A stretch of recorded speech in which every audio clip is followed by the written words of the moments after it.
Ladies and gentlemen, I bid you welcome to another game of Malifaux.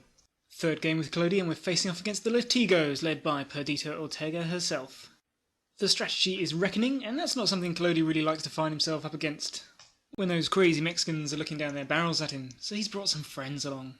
There's a nice healthy amount of terrain on the board. These are little hills, these are impassable, that's a forest, these are walls, yep. The boundaries of the table are marked by these hills, that rock, and that building. I was forced to deploy first, and this is how I set up. From the left on that hill I have Nekima, and this is the model that got me into Malifaux. I must have bought it 3 or 4 years ago, before I even knew what Malifaux was. I just loved the model. And she's coming out for her maiden game. She's also brought with her the Nexus of Power. Pretty pricey at 14 soulstones, let's see if she's worth it. Next we have Marionette and a Marionette. More centrally we have Clody, with Strum the Threads and Breathed Life. Just in front of the Widow Weaver we have another Marionette. Marionette and Teddy! Because the sourpusses of the guild look like they need hugs. Against my lovable Neverborn, the guild has sent a Latigo Pistolero, Perdita Ortega, with Aura Ancestral, Expert Sleuth and Trick Shooting. Next to her is her Hermano, Francisco Ortega, and he's got Wade In. Next we've got a Peacekeeper, because you got to keep the peace, the Enslaved Nephilim, grrr, and an Ostringer. This Witchling Stalker was forgotten to be deployed at this point, so he deployed here, and there, lurking around the corner, is another Ostringer. The idea behind my crew is simple. What are the most badass models in the Neverborn faction that enemies just have to deal with? Right, let's take 2 of them. So Teddy and Nekima are going to go out and crack skulls, whilst the Marionettes and Clody run around doing schemes. The Widow Weaver's there to try to make the enemy fail horror duels and willpower tests, and speed Teddy up a bit. And maybe I'm going to put my foot in it, and you're all going to tell me why I'm completely wrong. But I think this is a pretty nasty crew. Let's see how it does. I lost the initiative flip, and got told I'm going first. So I move a Marionette and drop Scheme Marker, which is a bit silly because it doesn't count for protect territory as it's 6 inches from the deployment zone. Or just within 6 inches anyway. But this is something we both struggled with in this game because it was a bit tricky to figure out where the edge of the board actually was. Pistolero moves up and makes the same mistake. Girl Marionette moves up and doesn't make the same mistake because she can move 6 because of the Widow Weaver. So that one's going to count. The Ostringer moves to the wall of the jail. Goose Step Marionette moves up and drops a Scheme Marker. Francisco makes a rapid dash for the centre of the table. I know he's got entourage, so the models are going to be either Francisco or Perdita, and this is telling me that it's Perdita. Not that a sane person would choose otherwise. And I'm liking that position because I think he might have overstretched himself. I do some inefficient moving and move one of the Marionettes all the way over here. My reasoning, I know there's an Ostringer here, and I know there's one over here, and basically this one's closer, so I want to weight this side slightly more with my scheme running minions. The Enslaved goes and pushes the Peacekeeper. Widow Weaver moves up, spins a web, and goes defensive. The web is this green counter thing. The Ostringer double walks from behind this house to this central rock, a good position. Clody activates, moves up nice and centrally, personal puppets the one, the Marionette in the dress, and then my wills the other Marionettes further forward. I'm doing this because my beat sticks are going to go straight forward into this zone and they'll want support. If they can distract a few shots away from Teddy and Nekima, great. He's got entourage, so I want to try to hold him at this centre line. And I don't expect I'm going to get given the chance, but if I do, I'm going to send them after the Ostringers. And there's me remembering personal puppet. No more mistakes. Witchling Stalker runs for the woods, and Teddy powers up the field. He's getting +1 to walk from the Widow Weaver, moves up 6, tries to gobble you up on Francisco, fails, and so walks the final 6 just into engagement range. He is gonna fuck shit up in turn 2. Or is he? Perdita relocates next to Francisco. Looks like she made it to engagement range, and out come the pistols, and she starts blasting away. I flip a 12 for my defence, but she beats me by miles. And thanks to Teddy's Impossible to Wound, does weak damage. But of course she hits the ram trigger. She hits a moderate with her next shot, and with the shot after that, and that is a dead Teddy. I'm sorry, what? She did 12 wounds against an impossible to wound target, without even breaking a fucking sweat. She can ignore line of sight, she can ignore armour. Her weak damage is freaking brutal. And she almost can't miss. And it now dawns on me that this chica can take down a model per turn. If it's within 14 inches of her, all that's standing between any of my models and immediate death is soulstones. And they're going to dry up real quick. So, 11 soulstones down in the first turn. I'm going to have to start putting my thinking hat on. Last to go is Nekima. And I think I've only got one chance, and that's to get her stuck in and get stuck in quick. Last to go for the guild was the Peacekeeper, and I've got no idea what it did, but it seemed happy enough where it was. Turn 2, a great hand, and I'm going to need it. I lose the initiative, and Francisco goes first, giving El Mayor, I think, to Perdita, which isn't even a frickin' zero action. Moves through the forest and clubs Goose Step Marionette for a lot of damage, which was prevented by its hard to kill. And the brilliant synergy of the Ortega family comes into play, and you can see how these guys are Neverborn killers. Perdita activates thanks to the companion ability. She pushes away to the Pistolero, and has Nekima square in her sights. Turns out Teddy was the warm-up. The first shot hits Nekima with a red joker for damage, which, because he spent a soulstone and flicked a ram to hit, does 10 damage. Holy fuck my life. This might be a good time for soulstone, and fortunately I flip a king. So whilst she's bleeding from most of her orifices, Nekima stays alive. And because she spent a soulstone, the Nexus of Power heals her another 2. The next shot hits a moderate, but I stone again for 3 prevention, and the Nexus actually allows me to heal 1 damage from this shot. The next shot does a severe damage, come on! And I soulstone with the Black Joker, come on! So after the Nexus takes effect, I take 3 damage. That upgrade is worth its weight in gold. So Nekima puts the best foot forward while she's still got legs, double walks to get into nice black blood range of both the Peacekeeper, which is my scheme target for Murder Protege, and Perdita's incestuous bum chum for Francisco. And we all know who takes and who gives in that relationship. And she uses her melee expert to swing away with 1 attack at Francisco. But clearly she's not that melee expert because she flips a 2, and he flips a jack. So I miss. Things are looking a bit desperate, so I blood for blood. I soulstone from us because healing, and then can't even flip a freaking 4, forcing me to cheat in with my 6.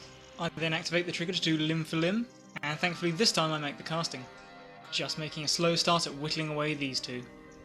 The bonus is, because I spent a soulstone, I take no damage from this. Nexus of Power, the gift that just keeps on giving.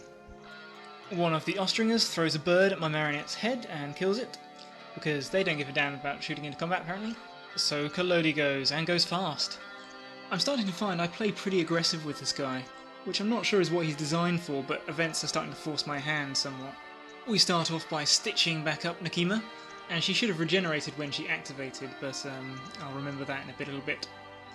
Then I summon my Goose Step Marionette back up, and then I spend my last 2 actions attacking the Peacekeeper. The first attack slows it, and the second attack triggers Idle Hands, and I'm looking forward to that, Perdita. However, the Witchling Stalker spoils my fun by removing the Idle Hands condition, though it does fail to take the slow away. Creepy Marionette double walks up, and I'm just trying to make a nuisance. If Perdita wastes AP on it, great, and I'm hopeful once it dies I can bring it back with a scrap marker that it will generate, and start the fun all over again. The Pistolero charges the Creepy Marionette, and does a whole damage. My personal puppet Marionette moves up to engage Francisco, and he's not going to leave that wood alive. An Austringer attacks the Creepy Marionette, doing 2 damage. Shrugging Marionette runs for the far side of the board. He's going to go win me protect territory behind one of the shops, where it's nice and peaceful, away from the chaos of the centre of town. The slow Peacekeeper attacks Nekima, but I soulstone and prevent all damage. Goose Step Marionette the second is slow from being summoned, so he just walks into range to make sure we can beat on Francisco next turn. Sadly, the second Austringer brings down the Creepy Marionette, scoring the guild a victory point for Reckoning. The Widow Weaver moves up, spins a web right next to Francisco, and then hits him with Exhale Terror, damaging him for 1, but unfortunately he passes his horror jewel. That would have been lovely. Finally, the enslaved Nephilim moves up, and I think it's trying to obey the Peacekeeper, but nothing came of it whether or not it worked. Turn 3, another pretty good hand. I've been doing well with these. And I'm still taking a beating. I win the initiative. Ha! Got ya! Like hell I do. Francisco goes first and discards a card to flurry. He damages Nekima, but she flips a soul stone to prevent 3 damage and heals 2. His next attack flips the black joker. Always appreciated. And I prevent 2 damage from the next attack and heal another 2. But that is my last soulstone, and Nekima's got to make do with the 7 wounds she has remaining now. Now it's Nekima's turn. She regenerates 1 damage. She zero actions blood for blood, trying to put Francisco on his last wound because he's got hard to kill. He soulstones, and I think that's their last soulstone, but I do some more damage to the Peacekeeper. She then delivers a mighty whack to the Peacekeeper, followed by a second, but then I black joke her 3rd attack, because Fate's decided this game's going too well for me already. But both Francisco and the Peacekeeper are looking pretty battered now. Not to miss out on its place in this Clash of the Titans, the Peacekeeper goes. And Defense 5 just isn't quite enough to keep its clubbing hands away from Nekima. He red jokers on his 2nd hit because life is just not fair. And Nekima finally goes down. What a trooper this lovely lady is. It's late and I'm not going to go back through all these photos to check, but I think she took 38 damage over the course of this game. That is not bad for someone dressed in lingerie. Kolodi goes, and goes fast. I'm out of soulstones and I can see Perdita eyeing me up, but I figure he's pretty much dead wherever he goes, and I'm going to drag as many people as I can to hell with him. He starts off by attacking Francisco, and a bit of expert puppetry makes him cut his own throat. And for the finale, the Puppet Master shreds the Peacekeeper. Thank you, Positive Flips. I managed to get the My Bidding trigger off on one of the attacks, and a bit of a consequential mistake was that I used the Peacekeeper to attack the Pistolero, rather than the enslaved Nephilim, which if we back up to this picture, it looks like I'm in range of. And that's a bit of a rookie mistake, because after playing this game, I appreciate that any opportunity to take this peon out should really be seized upon. But this is my first time playing Perdita, and I'll forgive myself this error. But for future, kill that Nephilim. So my opponent's plan now is to take care of my personal puppet and finish Kolodi at his leisure. I think the Pistolero goes and does a decent amount of damage to my personal puppet. I gaff things up a bit here. Goose Step Marionette goes and uses its zero action to drag along Kolodi back 2 inches. I'm trying to get him out of range of Perdita, but all I've succeeded in doing is getting him out of range of my personal puppet. Silly, silly mistake. And at this point I should say I've got 2 cards left, and wow. If these are going to save me, I don't know my own luck. But my opponent is all out of cards, because Nekima triggered the Bloody Beauty, which meant that virtually everyone in his crew had to take a willpower test or get dragged towards her. Well, in any direction, but I dragged them towards her. And it was pretty card intensive, passing all those tests. Frickin' love Nekima. The Ostringer by the jail targets Kolodi, and I don't know what they're feeding those hawks, but they're frickin' heavy. And it takes him down to his last wound. I gaff things up even more by running away home back into range of my personal puppet, and then I activate my personal puppet to run around here and push Kolodi 2 inches further, doing absolutely nothing. If I was to do this all over again, I would first move the personal puppet marionette, push Kolodi back. If he got targeted, then I'd run away home further back, then I'd move Goose Step and push him back even further if need be, or push the Widow Weaver back behind this rock. The Ostringer behind the rock targets Kolodi, and I'm forced to kill my personal puppet. The Widow Weaver then runs back to what I hope is safety, and then a freaking Witchling Stalker kills my master. It took him a fair amount of AP to do it, but at this point in the game it's AP he doesn't need for anything else, and it leaves Perdita still as a threat to remove any model she damn well pleases. So now things are looking pretty lost in the centre of town. I desperately run my shrugging marionette further away and drop Skin Marker. The treacherous enslaved Nephilim goes and pushes Perdita into the forest, where she just so happens to have a great line of sight at the Widow Weaver. And by great I mean she's got to shoot through a model and a freaking rock. But who cares when your gun shoots heat-sicking missiles? But the stars aligned for me and she only does 6 wounds. So at the end of this round I'm actually winning, having scored Murder Protégé and a Reckoning Point to his 2nd Reckoning Point. Yep, I think I've got this one in the bag. And because Fate likes to play amusing games, I flip the Black Joker for initiative. And he flips the Red Joker. The diagnosis isn't good, I'm afraid, Widow Weaver. I think you've got Perdita. And yes, it's terminal.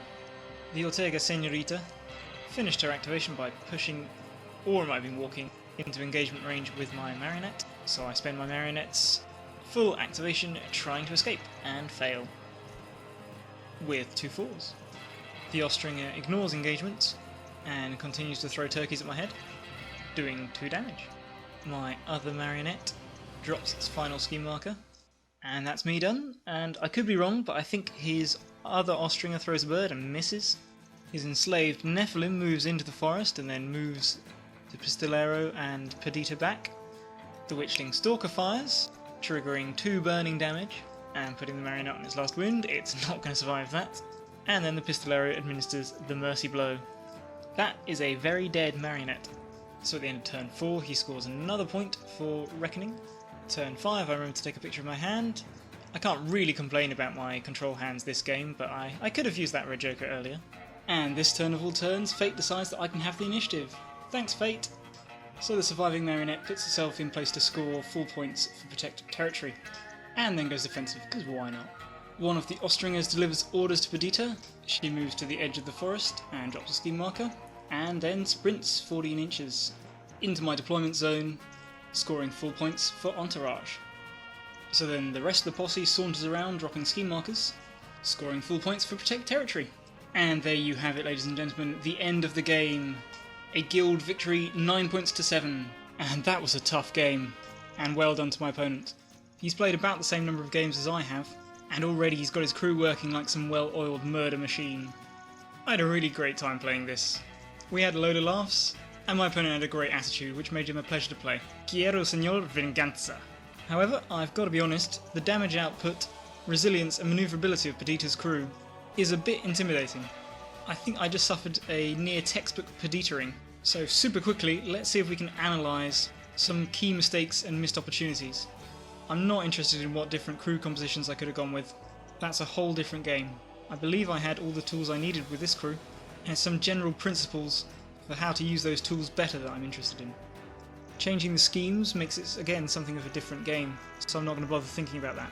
Murder Protégé synergises with the strategy, and Protect Territory is, in my opinion, the best scheme in the game, or the easiest one to score.